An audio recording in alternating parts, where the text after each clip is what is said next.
what you told us to do. That's a brace, boy. Yeah, that's a brace, little man. Break it down. Degeneration up. What up? It's your boy T-Bear here with your reaction. So not too long ago, I did a before they was famous reaction to a before they famous video to Young and May. So I came across this on my timeline. So why not do a reaction to it? So this is before they famous with Paul Michael Levesque, aka Triple H. So are you ready? No, I said, are you ready? Now, for the 1,000 views out there, and to the one hated fucks, that fat ass who always hate on me, and patrolling my YouTube channel. Ooh, let's get ready to suck it! Anyway, now I'll do it last. So let's check out the before they was famous Triple H.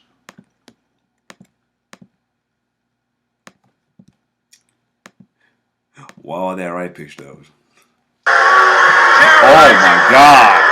Terrorizing! Here on WCW Saturday night. Before Triple H was a 14-time WWE World Heavyweight Champion, crowned King of the Ring in '97, and inducted into the International Sports Hall of Fame in 2015. You weren't invited. What are you doing out here?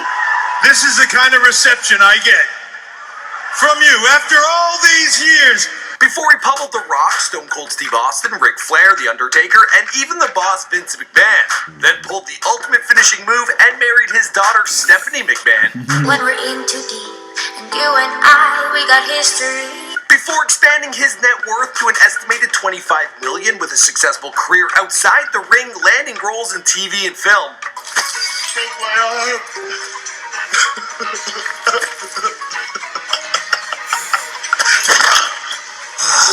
Before Triple H became the newest target for Seth Rollins, who plans to take out Kevin Owens, then him on his path to retribution.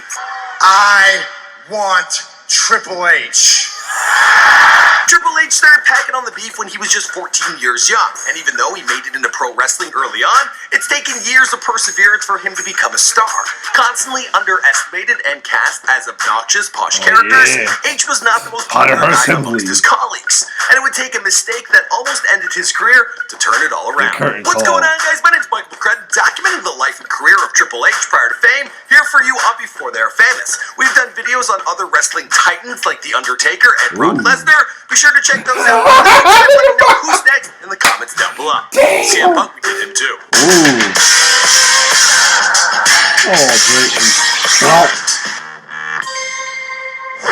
Hunter Hearst Helmsley. As of late, we have The Connecticut Blue Blood. attempting to speak to Hunter Hearst Helmsley.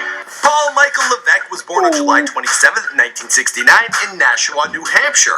He fell in love with wrestling after watching his first match when he was just 5 years young. He started lifting weight at the age of 14. He joined the basketball and baseball teams while attending Nashua South High School. After graduating in '87, he began entering bodybuilding competitions and won Mr. Teenage New Hampshire, which sounds more like a beauty pageant than a muscle show. His new title must have looked good on his resume because he was accepted into art school and got a job managing the prestigious Gold's Gym.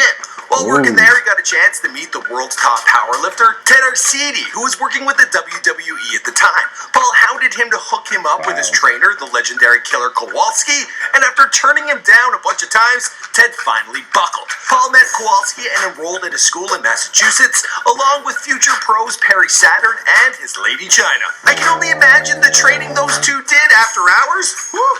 Yes. No He made his debut a few months later in the IWF, channeling his inner Ric Flair and going as the villain Terrorizing. Standing 6'4" and at 250 pounds, Terror was a fast rising star in the ring, taking down Mad Dog Richard to win the heavyweight championship. After a quick run in the Indies, he signed a one-year contract with the WCW and was cast as the snobby French-Canadian named Jean-Paul Levesque. They fall to the ground. They fall to their knees in awe of Jean-Paul. Wait. Was that Italian or French? Either way, Paul put on his best accent and teamed up with Lord Stephen Bergal, the Oh. British aristocrat. Needless to say, they weren't fan favorites, and Paul didn't want to stay in a tag team forever. In 1995, he asked the league to let him fight on his own, but they turned him down. Paul decided to leave the WCW, opting instead to fight for the WWF, who were willing to give him a chance as a standalone fighter, but it cost him. Literally. Paul would be getting less money, working more days, and would once again have to play a douchebag snob. That sucks.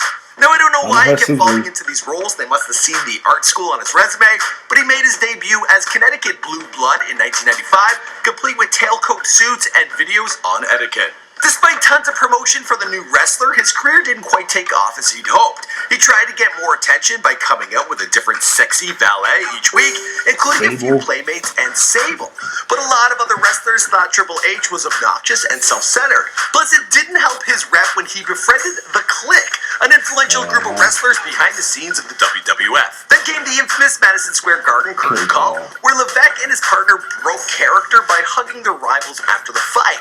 It was a spit in the face of tradition, in a way. That's how everybody else took it. He was the only one in the group punished for this hug, and from there he had to fight C-listers for months. You think the big guy put up a big stink on how they treated him, playing snobs his entire career, but he actually accepted his fate without question. The curtain call. That was the beginning of the attitude. The real attitude. It seems being a graceful loser was the boost his career needed, because he earned his colleagues' respect and won his first WWF championship 5 months later. From there, he'd become a heavyweight champion, co-found the D-Generation X, rebrand to Triple H, and as for the rest of the story, well, you know the story, because this is before they were famous. My name is Michael McCarthy. We do all sorts of celebrity bios here. We've done a bunch of wrestlers in the past. CM Punk was a popular one. We've done Hulk Hogan, both before and after. Wow. So, yep. Most stuff I already knew about it, except for the whole thing about... I heard about him training with Killer Kowalski, but I didn't know he was training with China back then. So he knew China before then. That was nice. Interesting career in life, though, definitely. Yeah, sometimes you gotta realize like how long some people they shine, though. Trust me. And he definitely came a long way, though.